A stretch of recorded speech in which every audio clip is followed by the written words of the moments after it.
കോടികൾ വിലമതിക്കുന്ന പൊന്നിനും മണ്ണിനും അധിപയായ 18കാരിയായ ആർദ്ര എന്ന ജന്മന വികലാംഗയായ അതിസുന്ദരിയായ പെൺകുട്ടിക്ക് ഏത് നിമിഷവും മരണപ്പെടാൻ സാധ്യതയുള്ള ഒരു സുന്ദരനായ വരനെ ആവശ്യമുണ്ട്. പ്രായം 30 താഴെ, ബ്രോക്കറില്ല. താല്പര്യമുള്ളവർ നേരിൽ ബന്ധപ്പെടുക. നാഗമ്പടം രാജകുടുംബം, Madhurapuri T estate, Madhurapuri district. കയ്യിലിരുന്ന മലയാള പത്രത്തിലെ വിവാഹ കോളത്തിൽ നിന്ന് കീറിയെടുത്ത വിചിത്രമായ പരസ്യത്തിൽ ഗൗതമൻ ഒന്നിരുത്തി നോക്കി. ഇടിഞ്ഞു പൊളിഞ്ഞ മാന്ത്രിക തറവാടിന്റെ കാടുകേറിയ പൂമുഖത്ത് കാലൊടിഞ്ഞ ചാരുകസേരയിൽ ഒരു നിമിഷം കണ്ണടച്ചു കിടന്നു ഗൗതമൻ. പൊന്നുമംഗലത്തെ ഗൗതമൻ. ഓർമ്മകൾ കാരാഗ്രഹങ്ങളാകുന്നു. ഇരുട്ടും വെളിച്ചവും ദാഹജലവുമില്ലാതെ കാരാഗ്രഹം. പൊന്നുമംഗലത്തെ കാര്യസ്ഥൻ ഉദയനക്കുറുപ്പിനെ മരിക്കുന്നതിന് മുമ്പ് അമ്മ ഏൽപ്പിച്ചതാണ് ഒരു ചെറിയ 4 പെട്ടി. എത്രയോ നൂറ്റാണ്ടുകൾ പഴക്കമുള്ളത്. തുറന്നു നോക്കുമ്പോൾ ഒരു സർപ്പത്തിന്റെ ഭണമുയർത്തി നിൽക്കുന്ന നാഗമോതിരം എടുത്ത് വിരലിലണിഞ്ഞു. ആളും പേരുമില്ലാത്ത ആൽമരങ്ങൾ നിരന്നു നിൽക്കുന്ന ചെറിയ റെയിൽവേ സ്റ്റേഷൻ. ജീർണിച്ച മൺകൂന പോലുള്ള സ്റ്റേഷൻ മാസ്റ്ററുടെ ഒറ്റമുറി. അവിടേക്ക് ചെന്നു. മുറിക്കുള്ളിൽ ആരുമില്ല. മധുരാപുരി റെയിൽവേ സ്റ്റേഷൻ എന്നെഴുതിയ ബോർഡ് ഒടിഞ്ഞു നിലത്ത് കിടക്കുന്നു. ചുറ്റും നോക്കിയിട്ട് ചുവന്ന മൺപാതയിലൂടെ നടന്നു. നീ? ആജ്ഞയുള്ള പെൺ ശബ്ദം. ഗൗതമൻ തിരിഞ്ഞു നോക്കി. 16 വയസ്സ് പ്രായം വരുന്ന പെൺകുട്ടി തലയിൽ പൂക്കുടയുമായി നിൽക്കുന്നു. അവൾ നിറം മങ്ങിയ വസ്ത്രത്തിന്റെ തുമ്പ് പിടിച്ചുകൊണ്ട് ഗൗതമന്റെ അടുത്തേക്ക് ചെന്നു. അവളുടെ നീണ്ട തലമുടിയിൽ ആവശ്യത്തിലധികം മുല്ലപ്പൂ കണ്ട് ഗൗതമൻ ചോദിച്ചു, പൂക്കാരിയ? ആമാ. എനിക്ക് നാഗമ്പടം കൊട്ടാരത്തിൽ പോകാനൊരു വണ്ടി കിട്ടുമോ? അവൾ ഒന്നും മിണ്ടാതെ കൺപോളകൾ അടയ്ക്കാതെ ഗൗതമനെ നോക്കി നിന്നു. എന്തേ? ഗൗതമൻ ചോദിച്ചു. കുതിരവണ്ടി പോതുമാ? മതി, ഗൗതമൻ പറഞ്ഞു. മനസ്സ് മുഴുവൻ നാഗമ്പടം കൊട്ടാരത്തിലെ ആർദ്രയിൽ കുരുങ്ങിക്കിടക്കുന്നു. ദൂരത്തു നിന്നും കുതിരവണ്ടിയുടെ ശബ്ദം കേൾക്കുന്നു. മുല്ലപ്പൂക്കാരി ഒരു ശേഷിയില്ലാത്ത കുതിരയെ കെട്ടിയ കുതിരവണ്ടി ഓടിച്ചു വന്ന് മുൻപിലേക്ക് നിർത്തി. അവൾ ഗൗതമനെ വണ്ടിയിലേക്ക് കയറ്റി. വേഗത്തിൽ ഓടിച്ച് തുടങ്ങി. എന്താ നിന്റെ പേര്? അമൃതവല്ലി. നീ മലയാളിയാ? അമൃതവല്ലി ഭംഗിയായി മലയാളം പറയുന്നു. അതെ, എന്താ അങ്ങനെ തോന്നിയല്ലേ സഞ്ചാരിക്ക്? ഗൗതമൻ മറുപടി പറയാതെ ചിരിച്ചു. കുറച്ചു ദൂരം പിന്നിടുമ്പോൾ കുതിരവണ്ടി നിർത്തി. അവൾ അതിൽ നിന്ന് ചാടിയിറങ്ങി. ഗൗതമൻ വണ്ടിയിൽ നിന്ന് ഇറങ്ങി കൈകാലുകൾ വലിച്ചു നീട്ടി. തിരിഞ്ഞു നോക്കുമ്പോൾ അമൃതവല്ലി കുതിരയെ അഴിച്ച് ശാന്തമായി ഒഴുകുന്ന വെള്ളച്ചാട്ടത്തിന് അടുത്തേക്ക് കൊണ്ടുപോകുന്നതും ആ കുതിര ആർത്തിയോടെ വെള്ളം കുടിക്കുന്നതും കണ്ടു. മുല്ലപ്പൂക്കാരിയായി തന്റെ അടുക്കലേക്ക് വന്ന അമൃതവല്ലി, അവളുടെ വടിവത്ത ശരീരം, തിളങ്ങുന്ന കണ്ണുകൾ, നീണ്ട നാസിക, സമൃദ്ധമായ തലമുടി, കൂട്ടുപുരികം. രാജകൊട്ടാരങ്ങളിലെ പുരാതനമായ പ്രണയകഥയിലെ രാജകുമാരിയെ പോലെ തോന്നിപ്പിക്കുന്ന അമൃതവല്ലി. അടുത്തേക്ക് നടന്നു ചെന്നു ഗൗതമൻ. ഒന്നു നടുങ്ങി. ശോഷിച്ച ചത്തുതുലയാൻ തയ്യാറായി നിന്ന നേരത്തെ കണ്ട കുതിരയ്ക്ക് പകരം കറുത്ത ഉരുക്കുപോലുള്ള ഒരു കരുത്തൻ കുതിരയായി നിൽക്കുന്നു. അമൃതവല്ലി ചെറിയ അരുവി കടന്ന് അപ്പുറത്തെ പാറക്കെട്ടിൽ ചെന്നു നിന്ന് എന്തോ ഓർത്തു നിൽക്കുന്നത് പോലെ ഗൗതമന് തോന്നി. ഗൗതമൻ അവളുടെ പിന്നാലെ അടുത്തേക്ക് ചെന്ന് വിളിച്ചു. അമൃതവല്ലി, നേരം വൈകുന്നു, വേഗം പോകാം, ഗൗതമൻ പറഞ്ഞു. അമൃതവല്ലി ഗൗതമന്റെ മുഖത്തേക്ക് നോക്കി. പിന്നെ ദൂരെ പാറപ്പുറത്തേക്ക് വിരൽ ചൂണ്ടിക്കൊണ്ട് പറഞ്ഞു, നോക്കൂ, ഇടിഞ്ഞു പൊളിഞ്ഞ് കാട് പിടിച്ച് തകർന്നു കിടക്കുന്ന ഒരു കൊട്ടാരം. ഓർക്കുന്നുണ്ടോ നീ? ശരിക്കും നടുങ്ങിപ്പോയി ഗൗതമൻ. ആ നടുക്കം മറച്ചുവെച്ച് അമൃതവല്ലി വിരൽ ചൂണ്ടിയിടത്തേക്ക് നോക്കി. തകർന്നുപോയ ഒരു നൂറ്റാണ്ടിന്റെ ദുരന്തങ്ങൾ ഏറ്റുവാങ്ങിയ ഒരു രാജകൊട്ടാരത്തിന്റെ അവശിഷ്ടങ്ങൾ. ഗൗതമൻ തിരിഞ്ഞു നോക്കി. നടുങ്ങിപ്പോയി. അമൃതവല്ലിയെ കാണുന്നില്ല. കരുത്തൻ കുതിരയില്ല. ഇതുവരെ ഓടിവന്ന കുതിരവണ്ടിയുമില്ല. ഗൗതമൻ മുൻപിലേക്ക് നടക്കുകയായിരുന്നു. ഒന്ന് മാത്രം ഓർത്തുകൊണ്ട്, ആർദ്ര. അംഗവൈകല്യം ബാധിച്ച ആർദ്ര. 6 വിരലുകളുള്ള ആണത്തമുള്ള പുരുഷൻ ഗൗതമൻ. ഗൗതമൻ എന്ന പുരുഷ സിംഹം. സന്ധ്യ കറുത്ത കരിമ്പടം കൊണ്ട് മൂടിയ നാഗമ്പടം കൊട്ടാരം. ആരാ? പാറയിൽ ചിരട്ട കൊണ്ട് ഉരയ്ക്കുന്ന സ്വരം. പത്രപരസ്യം കണ്ട് വന്നതാകും. അതെ. മുൻപിലേക്ക് കൈനീട്ടി നിൽക്കുന്നു ഒരു കുറുകിയ മനുഷ്യൻ. ഞാൻ ബാരിസ്റ്റർ ഗോപാലസ്വാമി. സ്വാമി എന്ന് വിളിക്കും. മുഖത്തേക്ക് നീണ്ടുകിടന്ന തലമുടി ഗൗതമൻ പിന്നിലേക്ക് ഒതുക്കി വെച്ചു. ഒരാളെ വരികയുള്ളൂ എന്ന് ആർദ്ര പറഞ്ഞിരുന്നു. ഗോപാലസ്വാമി ഗൗതമനെ നോക്കി പറഞ്ഞു. ഗൗതമൻ ഒന്ന് മൂളിയതല്ലാതെ ഒന്നും പറഞ്ഞില്ല. അകത്തേക്കിരിക്കാം, സ്വാമി വിളിക്കുന്നു. ആവാം. ഗൗതമൻ ഇത് പറഞ്ഞ് സ്വാമിയെ നോക്കുമ്പോൾ സ്വാമി കൊട്ടാരത്തിന്റെ മുൻപിലേക്ക് നടന്നു ചെന്ന് അവിടെ നിശ്ചലമായി കിടന്ന ഒരു കയറിൽ പിടിച്ച് ഒന്നുലച്ചു. തേയിലക്കാടുകളെയും പ്രപഞ്ചത്തിനെയും ഗൗതമനെയും നടുക്കിക്കൊണ്ട് ഒരു മണി മുഴങ്ങി. ചിരിച്ചുകൊണ്ട് മടങ്ങി വന്ന സ്വാമി പറഞ്ഞു, ഇത് കാലങ്ങളായുള്ള ഒരു ചടങ്ങാ. പ്രത്യേകിച്ച് അതിഥികളോ ആത്മമിത്രങ്ങളോ വന്നാൽ ഈ മണി മുഴക്കി അകത്തുള്ളവരെ അറിയിക്കണം. നടന്നോളൂ. ഇടനാഴികളും ഗോവണികളും കയറി തറയോടുകൾ പാകിയ ഒരു വിശാലമായ മുറിയിലേക്ക് കടന്നപ്പോൾ തിരിഞ്ഞു നിന്ന് ബാരിസ്റ്റർ സ്വാമി പറഞ്ഞു, മിസ്റ്റർ അല്ല, പേര് ഞാൻ ചോദിച്ചില്ല. ഗൗതമൻ. ഗൗതമൻ അലസമായി പറഞ്ഞു, മിസ്റ്റർ ഗൗതമൻ, ഇവിടെ ഇരുന്നോളൂ. ദേ ചുവരിൽ കാണുന്ന എണ്ണച്ചായ ചിത്രങ്ങളെല്ലാം ഈ നാഗമ്പടം കൊട്ടാരവുമായി ബന്ധമുണ്ടായിരുന്ന മഹത് വ്യക്തികളാണ്. ചുവരിലേക്ക് ചൂണ്ടി ഒരു സായിപ്പിന്റെ ചിത്രം കാട്ടി സ്വാമി പറഞ്ഞു, കേണൽ ലാവൻ പ്രഭു, ഈ തേയിലക്കാട്ടിലേക്ക് റോഡ് വെട്ടിയ മനുഷ്യൻ. നിങ്ങൾ വരുമ്പോ കണ്ടിട്ടുണ്ടാവുമെന്ന് അറിയില്ല. ഇടിഞ്ഞു തകർന്നു പോയ ഒരു കൊട്ടാരാവശിഷ്ടങ്ങൾ. മുൻ സാമ്രാജ്യത്തിന്റെ ആക്രമണത്തിൽ തകർന്നുപോയ അമൃതപുരം രാജാവിന്റെ വിശ്രമ കാലവസതിയായിരുന്നു. ചരിത്രത്തിന്റെ ഏടുകളിൽ വിട്ടുപോയ ഒരു അധ്യായമാണത്. ഇപ്പോൾ അത് മന്നാടിയന്മാരുടെ കയ്യിലാണ്. എന്ന് വെച്ചാൽ നോക്കൂ, ഇത് ഉറുമ്പായി മന്നാടിയാർ. ഈ മധുരാപുരി മുഴുവൻ ഇപ്പോ ഇയാളുടെ കയ്യിലാണ്. ഗൗതമൻ ചുവരിലെ എണ്ണച്ചായ ചിത്രത്തിലേക്ക് നോക്കി. ഒന്ന് നടുങ്ങി. ഉറുമ്പായി മന്നാടിയന്മാരുടെ രണ്ട് കണ്ണുകളും ആ എണ്ണച്ചായ ചിത്രത്തിൽ നിന്ന് തുളച്ചു എടുത്തിരിക്കുന്നു. കഴുത്തിലൊരു കത്തി കുത്തിയിറക്കിയിരിക്കുന്നു. ഗൗതമൻ അത് കണ്ട് സ്വാമിയുടെ മുഖത്തേക്ക് നോക്കി. ചിരിച്ചുകൊണ്ട് ഗൗതമൻ നോക്കുന്നതിന്റെ അർത്ഥം മനസ്സിലാക്കിയ സ്വാമി പറഞ്ഞു, അത് ആർദ്ര ചെയ്തതാണ്. എന്തിന്? ഗൗതമൻ ചോദിച്ചു. ആർദ്രയോട് ചോദ്യമില്ല. ആർദ്രയ്ക്ക് തെറ്റുകളില്ല. ആർദ്രയുടെ ശരികളിലൂടെ മാത്രമേ ആർദ്ര ജീവിക്കൂ. തോൽക്കാൻ ഇഷ്ടമില്ലാത്ത ആർദ്ര. ആട്ടെ, നിങ്ങൾക്ക് മരിക്കാൻ ഭയമില്ലേ? ഇല്ല. ഗൗതമന്റെ ഉറച്ച ശബ്ദം. അതെന്താ? ബാരിസ്റ്റർ സ്വാമിയുടെ നെറ്റി ചുളിയുന്നു.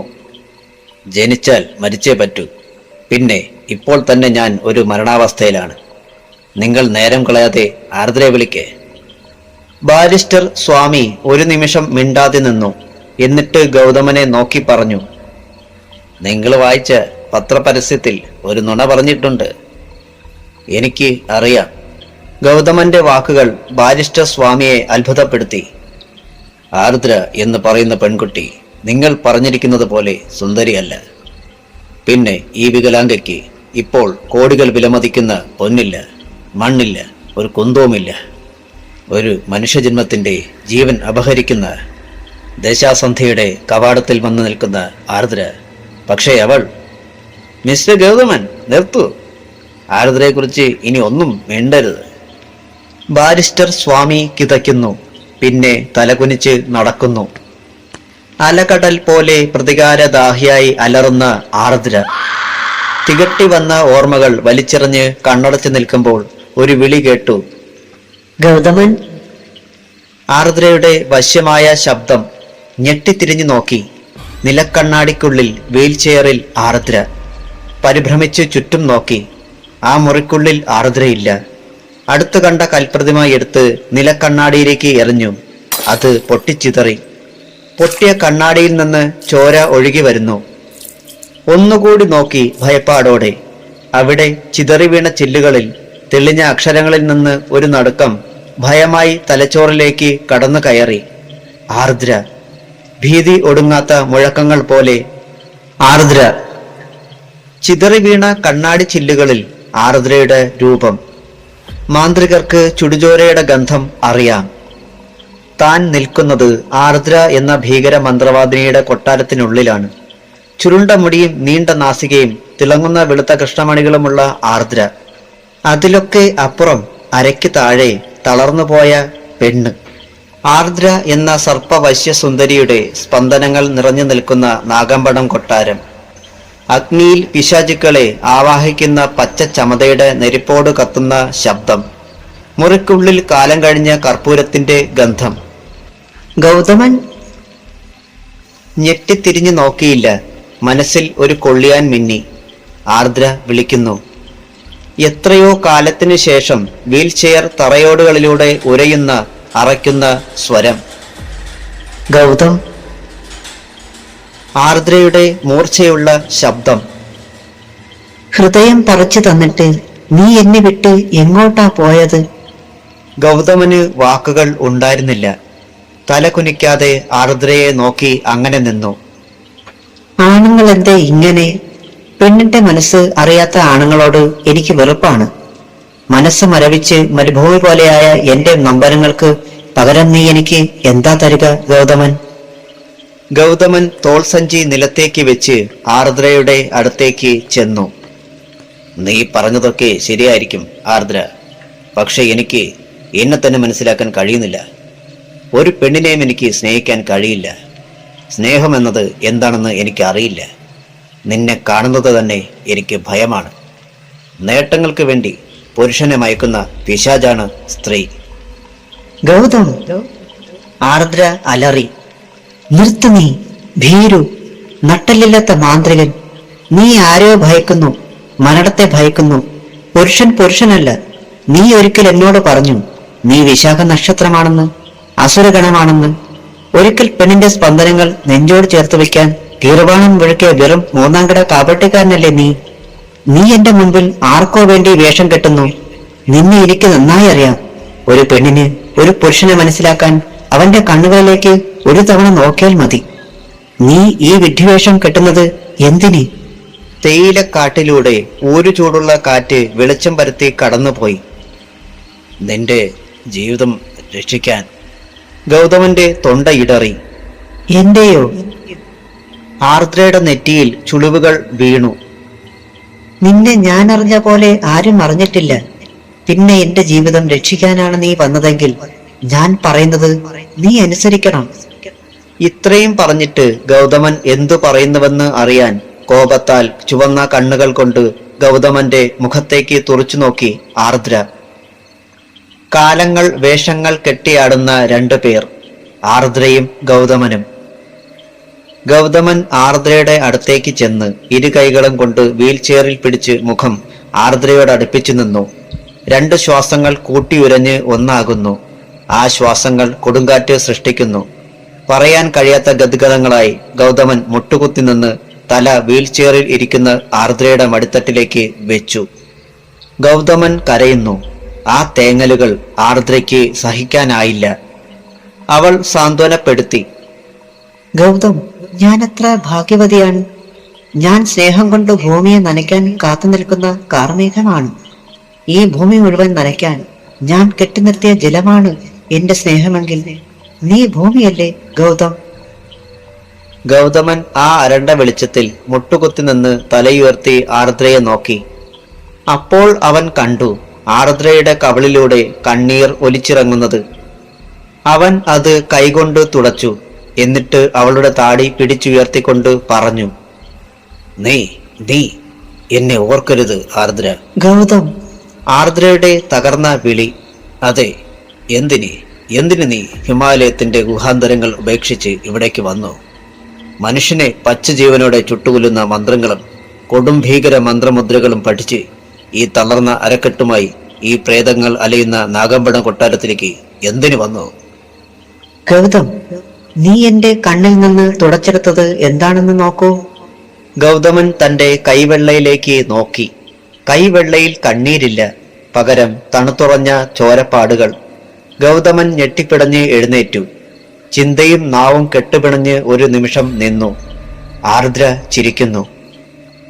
നീ പറഞ്ഞത് ശരിയാണ്. പ്രേതങ്ങൾ ഉണരുകയും ഉറങ്ങുകയും ചെയ്യുന്ന നാഗമ്പടം കൊട്ടാരത്തിന് ഉറങ്ങാതെ കാവലിരിക്കുന്ന ആർദ്ര. അന്ന് വൈകിട്ടും കൈകൂപ്പി നിന്ന് യാത്ര പറഞ്ഞു പോയ കാര്യസ്ഥൻ ഉറുമ്പായ മന്നാടിയർ കണ്ടില്ലേ? ചുവരിലെ എണ്ണഛായ ചിത്രത്തിലേക്ക് നോക്കി ആർദ്ര പറഞ്ഞു, ഇവന്റെ കണ്ണുകളാണ് ഞാൻ തുരന്നെടുത്തിരിക്കുന്നത്. എന്റെ അമ്മയെയും അച്ഛനെയും മൂത്ത 3 ആൺകുട്ടികളെയും വെട്ടിനുറുക്കിയ മനുഷ്യ ചെന്നായ. ഈ കൊട്ടാരത്തിന്റെ രഹസ്യ അറയിൽ നിന്ന് വിലമതിക്കാത്ത വൈഡൂര്യങ്ങളും അതിലൊക്കെ അപ്പുറം മന്ത്രവാദ രഹസ്യങ്ങൾ അടങ്ങിയ താളിയോല കെട്ടുകളും സ്വന്തമാക്കി മടങ്ങിയ ഉറുമ്പായി മന്നാടിയാർ. ഒരു നിമിഷം വാക്കുകൾ നിർത്തി ആർദ്ര. എത്രയോ ദിവസങ്ങൾ അന്ന് ശ്വസിച്ച രക്തബന്ധങ്ങളുടെ ശവത്തിന്റെ ഗന്ധം ഇപ്പോഴും ചില രാത്രികളിൽ ഈ തേയില കാടുകളിൽ നിന്ന് എന്റെ ചിന്തയിലേക്ക് വന്നു കയറും. ഞാൻ ചിലത് തീരുമാനിച്ചിട്ടുണ്ട്. എന്ത്? അത് എന്തു തന്നെ ആയിക്കോട്ടെ, നീ എന്നോടൊപ്പം നിൽക്കണം ഗൗതം. നിനക്ക് ജീവിക്കണ്ടേ? ജീവിതം. ഗൗതമനിൽ നിന്ന് ഒരു നിശ്വാസം അടർന്നു വീണ് തേയിലക്കാടുകളിൽ ലയിച്ചു. അപ്പോൾ അവന്റെ മനസ്സ് ഉറക്കെ അവനോട് ചോദിച്ചു, ഗൗതം, നീ ആർദ്രയെ ജീവനെ പോലെ സ്നേഹിച്ചു. ഒറ്റ രാത്രി കൊണ്ട് ഒരു ജന്മത്തിലെ പ്രതീക്ഷയും സ്നേഹവും കൊടുത്തു. എന്നിട്ട് ഒടുവിൽ നീ... ഗൗതം, നിനക്ക് എന്നെ മറക്കാൻ കഴിഞ്ഞു. എനിക്ക് അതിനായില്ല. ആണുങ്ങൾക്ക് പെണ്ണുങ്ങൾ ഇടത്താവളമാണ്. കാരണം അവർക്ക് ഒന്നും നഷ്ടപ്പെടാനില്ല. നഷ്ടമെന്നും പെണ്ണിന് തന്നെയാണ്. ചിലർ ആണുങ്ങളുടെ ചതിയിൽപ്പെട്ട് തകരുമ്പോൾ പൂർവജന്മത്തിന്റെ ശക്തിയിൽ ഉയർത്തെഴുന്നേൽക്കും. സ്നേഹം പകയാകും, പക അഗ്നിയാകും. അഗ്നി ആയുധമാക്കി പുരുഷനെ വെട്ടിനുറുക്കും. നിനക്ക് സൗന്ദര്യവും ആരോഗ്യവും പ്രസവശേഷിയുമുള്ള പെൺകുട്ടികളെ കിട്ടും. എനിക്ക് നിന്നെ സ്വപ്നം കാണാനേ കഴിയൂ. ആർദ്ര. ഗൗതമന്റെ ശബ്ദം താണുപോയി. ആർദ്രയുടെ അടുത്തേക്ക് ചെന്ന് ഗൗതം അവളുടെ കയ്യിൽ പിടിച്ചു. ആ വിരലുകൾ നെഞ്ചോട് ചേർത്തു. എന്നെ ശപിക്കരുത്. അമ്മയുടെ ശാപവും പിന്നെ അമ്മ തന്ന നാഗമോതിരവുമായി അലയുന്ന ഞാൻ വന്നത് മരിക്കാനാണ്. നീ മരിക്കുന്നതിന് ഒരു നിമിഷം മുൻപ് മരിക്കാൻ. ഗൗതമൻ അവളുടെ നെറ്റിയിൽ ചുംബിച്ചു. ഗൗതം. നാഗമ്പടം കൊട്ടാരത്തിലെ കാലം കഴിഞ്ഞ പെൻഡുലം ചലിക്കാത്ത ക്ലോക്കിൽ മണി മുഴങ്ങി. 2 ഹൃദയങ്ങൾ സ്പന്ദിക്കുന്നു, ഒരിക്കലും ലഭിക്കാത്ത എന്തിനോ വേണ്ടി. ആരോ ഗോവണി കയറി വരുന്ന ശബ്ദം കേൾക്കുന്നു. അത് തിരിച്ചറിഞ്ഞ് ഗൗതമൻ പെട്ടെന്ന് അകന്നു മാറി. തിരിഞ്ഞു നോക്കി. ബാരിസ്റ്റർ കിഴവൻ. വിനയത്തോടെ നിൽക്കുന്ന അയാൾ ആർദ്രയെ നോക്കി പറഞ്ഞു, ഭക്ഷണം റെഡിയാണ്, ഞാൻ പൊയ്ക്കോട്ടെ? വെളുപ്പിന് വരണം. പിന്നെ ഇന്ന് അമാവാസിയാണ്. പിന്നിൽ നിന്ന് ആരെങ്കിലും വിളിച്ചാൽ തിരിഞ്ഞു നിൽക്കണ്ട. ഉവ്. ബാരിസ്റ്റർ തൊഴുത് ഗോവണി ഇറങ്ങിപ്പോയി. നേരം വൈകുന്നു. ദേ, ഈ വലതുഭാഗത്തെ ഗോവണി കയറി മുകളിലേക്ക് ചെന്നോളൂ. അവിടെ നിനക്ക് വേണ്ടതെല്ലാം തയ്യാറാക്കിയിട്ടുണ്ട്. പൂജാമുറി താഴെയാണ്. നീ നിന്റെ ചാമുണ്ഡി ഉപാസന മുടക്കണ്ട. ജപിച്ചു വന്നോളൂ. നമുക്ക് ഒരുമിച്ച് ഭക്ഷണം കഴിക്കാം. ഗൗതമൻ മുകളിലേക്ക് പോയി. നാഗമ്പടം കൊട്ടാരത്തിന്റെ നിലവറയിൽ അന്ത്യനിദ്ര കൊള്ളുന്ന, പ്രപഞ്ചം പോലും പ്രണയിച്ചു പോയ സർപ്പസുന്ദരി രാജകുമാരി അമൃതവല്ലിയുടെ സ്പന്ദിക്കുന്ന ശരീരത്തിന് കാവലിരിക്കുന്ന മന്ത്രവാദിനി ആർദ്ര. ഉറുമ്പായി മന്നാടിയാർ. കണ്ണുകളിൽ ചെന്നായയുടെ ചോരക്കറയും കറുത്തു തടിച്ച ചുണ്ടുകളും നീണ്ടുപരന്ന മൂക്കും ദ്രവിച്ച പല്ലുകളും കാതിൽ കാടുപിടിച്ച കറുത്ത രോമവുമുള്ള ഉറുമ്പായി മന്നാടിയാർ. 100 വർഷം കഴിഞ്ഞിട്ടും യൗവനത്തിന് പ്രായം തികയാത്ത പെൺകുട്ടികളെ പ്രാപിച്ച് യൗവനം നിലനിർത്തുന്ന ദുഷ്ട മന്ത്രവാദി. ഈ രാജ്യം വിലയ്ക്ക് വാങ്ങാൻ ഇന്ന് കഴിവുള്ള ഈ നാഗമ്പടം കൊട്ടാരത്തിലെ പഴയ കുതിരക്കാരൻ, പിന്നെ കാര്യസ്ഥൻ. വാർദ്ധക്യം വലിച്ചെറിഞ്ഞ് പ്രേത സർപ്പസുന്ദരിയായ അമൃതവല്ലിയെ പ്രാപിക്കാൻ കാത്തിരിക്കുന്ന കൗശലക്കാരൻ. ആർദ്ര കോപം കൊണ്ട് വിറച്ചു. തന്റെ ലക്ഷ്യം അവന്റെ 3ാം തലമുറയിലെ 2 സയാമീസ് ഇരട്ടകൾ, 2 സുന്ദരന്മാരായ ബുദ്ധിരാക്ഷസന്മാർ. ഉറുമ്പായി മന്നാടിയാന്റെ സാമ്രാജ്യം കാത്തു സൂക്ഷിക്കുന്ന അയാളുടെ ജീവന്റെ ജീവനായ യുവ കോമളന്മാർ, ഗുണയും ഗണയും, 2 മന്നാടിയന്മാർ. എനിക്ക് ഈ ആർദ്രയ്ക്ക് വേണം അവരെ കൊല്ലാൻ, സ്നേഹിച്ചു കൊല്ലാൻ, പരസ്പരം തലതല്ലി പൊരുതി കാണാൻ. ഞാനവരെ ഒരു പെണ്ണിനും വിട്ടുകൊടുക്കില്ല. പെട്ടെന്ന് മുകളിൽ നിന്ന് ഒരലർച്ച കേട്ടു. ഗൗതമന്റെ ഹൃദയം പിളർക്കുന്ന ഒരലർച്ച. ഞെട്ടിത്തിരിഞ്ഞു നോക്കിയില്ല ആർദ്ര.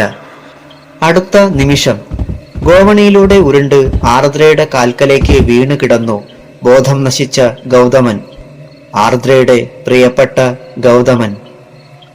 മുൻപിൽ ബോധം നശിച്ച് ഗൗതമൻ മലർന്നു കിടക്കുന്നു. ആർദ്ര ഒരു നിമിഷം ഗൗതമനെ നോക്കി ഇരുന്നു. എന്റെ മന്ത്രശക്തി പരീക്ഷിക്കാൻ എനിക്ക് നീ വേണ്ടി വന്നു. ക്ഷമിക്ക്. സ്ത്രീയുടെ പരീക്ഷണത്തിന് വിധേയനായി ജീവിക്കുന്ന പുരുഷൻ പുണ്യവാനാണ്. ആർദ്ര ചിരിച്ചു. ഒരു യുദ്ധം ജയിച്ച ചിരി. ഗൗതമൻ അങ്ങനെ കിടന്നു, എപ്പോൾ ഉണരുമെന്ന് അറിയാതെ. വൈഡൂര്യം പതിപ്പിച്ച സ്വർണ സിംഹാസനത്തിൽ വാർദ്ധക്യത്തിലും യൗവനം നിറഞ്ഞു നിൽക്കുന്ന ഉറുമ്പായി മന്നാടിയാർ നിവർന്നിരുന്നു. കൊന്നും കൊടുത്തും ചതിച്ചും നേടിയ ഒരു വലിയ സാമ്രാജ്യം. ഉറുമ്പായി ഓർമ്മകളിൽ മുങ്ങിത്താഴുന്നു.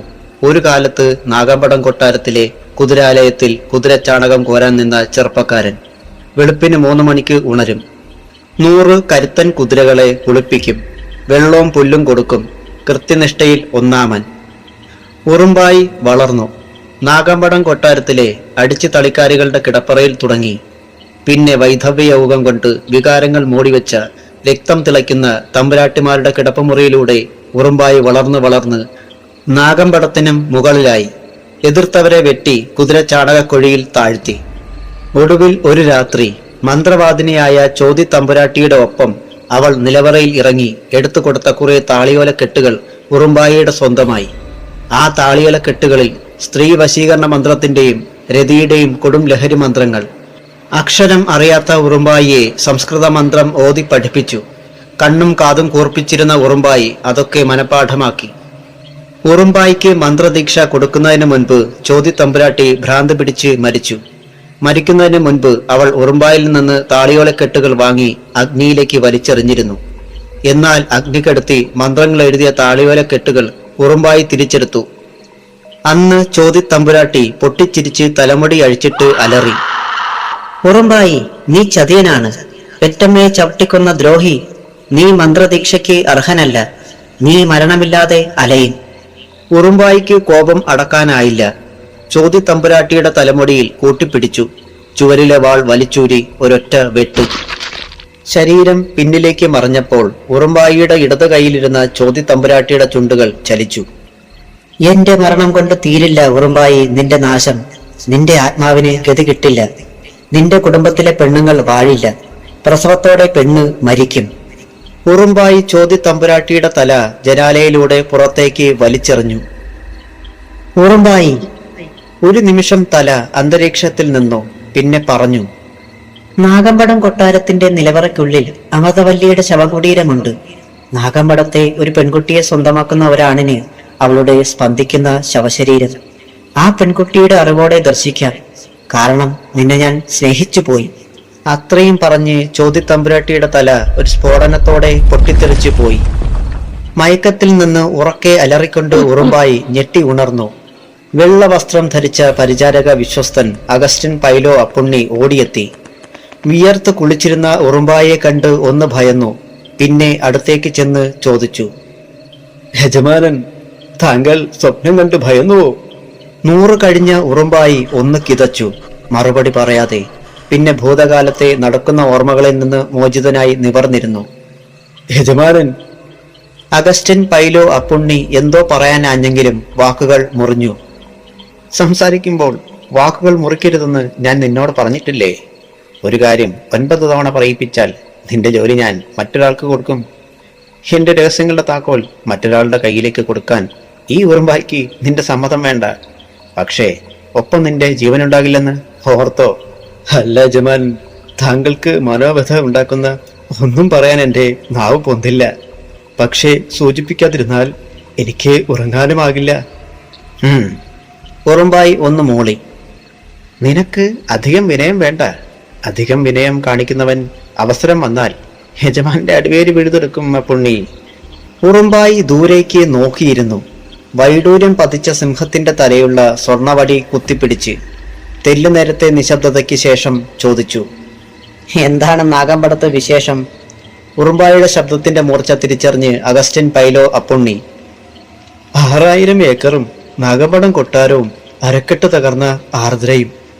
നിർത്ത്. ഹൈക്കോടതി വിധി നമുക്ക് അനുകൂലമായി വരാൻ സാധ്യത നന്നേ കുറവ് എന്നാണ് നിയമജ്ഞരുടെ ഉപദേശം.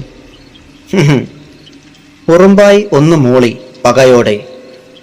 ആ പെണ്ണ് അത്ര നിസാരക്കാരിയല്ല.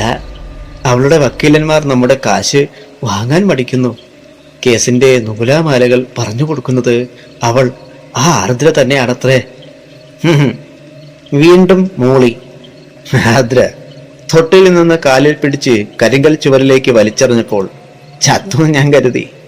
ഒറ്റ അഗ്നിഹോമത്തിൽ പുകച്ചുകളയും ഞാൻ അവളെ. വേണ്ട യജമാനൻ, അവളെ സൂക്ഷിക്കണമെന്ന് അമീർ പുരോഹിതൻ പറഞ്ഞു. ജ്യോതിശാസ്ത്രത്തിലും ഭാവി പ്രവചനത്തിലും അദ്ദേഹം പറയുന്നതിന് അപ്പുറം ഒന്നും സംഭവിച്ചിട്ടില്ല. അപ്പുണ്ണി ഉറുമ്പായുടെ അടുത്തേക്ക് ചെന്ന് ചുണ്ടുകൾ ഉറുമ്പായുടെ കാതുകൾക്ക് അടുത്തേക്ക് വെച്ച് ചുറ്റും നോക്കിയിട്ട് പറഞ്ഞു. ആർദ്രയ്ക്ക് പിശാചിന്റെ ഗ്രഹനിലയാണത്രേ. ഉറുമ്പായി ചിരിച്ചു നിർത്താതെ. പെട്ടെന്ന് ചിരി നിർത്തി പറഞ്ഞു. അപ്പുണ്ണി, മരണത്തെ എന്റെ മടിക്കുത്തിൽ നിന്ന് ഞാൻ ഒരിക്കൽ അഴിച്ചു വിട്ടതാണ്. ഒരുപാട് കാറ്റും മഴയും കോളിളക്കങ്ങളും കണ്ടു ഈ ഉറുമ്പായി. നിനക്കറിയോ അപ്പുണ്ണി, എന്റെ ഹൃദയത്തിന്റെ സ്പന്ദനം കൗമാരത്തിലെ ആൺകുട്ടികളുടേതാണ്. അറിയാം യജമാനൻ, പക്ഷേ ഗ്രഹങ്ങൾ പിഴയ്ക്കുമ്പോൾ നാം ശ്രദ്ധിക്കണമെന്ന് അമീർ പുരോഹിത്. അപ്പുണ്ണി മതി. നാഗമ്പടം കൊട്ടാരം ഇടിഞ്ഞു പൊളിഞ്ഞ് ജീർണിച്ച് കാട് കയറി കിടക്കുന്ന കൊട്ടാരത്തിന്റെ അവശിഷ്ടങ്ങൾ, ഒന്നും അറിയാതെ ഒഴുകുന്ന നീല നിറമുള്ള കാട്ടരുവി. അവിടെ ഒരിക്കൽ ജീവിച്ചിരുന്ന അമൃതവല്ലി എന്ന രാജകുമാരി. ഒരു സ്വപ്നലോകത്തിലേക്ക് എന്ന പോലെ ഉറുമ്പായി മെല്ലെ നടന്നു. പെട്ടെന്ന് ഭാവം മാറി ഞെട്ടിത്തിരിഞ്ഞ് ഉറുമ്പായി പറഞ്ഞു. ഞാൻ മടക്കി അയച്ച മരണം തിരിച്ചു വരുന്നതിന് മുമ്പ് എനിക്ക് വേണം അമൃതവല്ലിയെ. യജമാൻ, അപ്പുണ്ണിയുടെ വാക്കുകളിൽ ഭയം നിഴലിച്ചു. പൗർണമിയിൽ അമീർ പുരോഹിതൻ ഗണയുടെയും ഗുണയുടെയും ഗ്രഹനില നോക്കിയിട്ട് ചിന്താമഗ്നനായി ഇരുന്നു. എന്നിട്ട് പറഞ്ഞു. ഗുണയും ഗണയും ഒരു പെണ്ണിനെയാണ് വിവാഹം കഴിക്കുക. അവൾ ഒരു മനുഷ്യന്റെ മുഖമുള്ള ഒരു പിശാചായിരിക്കും. അവൾ പൂർവ്വജന്മ പ്രതികാരവും ഈ ജന്മ പ്രതികാരവുമായി ഇവരുടെ കിടപ്പറയിൽ കിടക്കും. ഈ ഉറുമ്പായി സാമ്രാജ്യം ഒരു ചിതൽപുറ്റുപോലെ പൊടിഞ്ഞു വീഴും.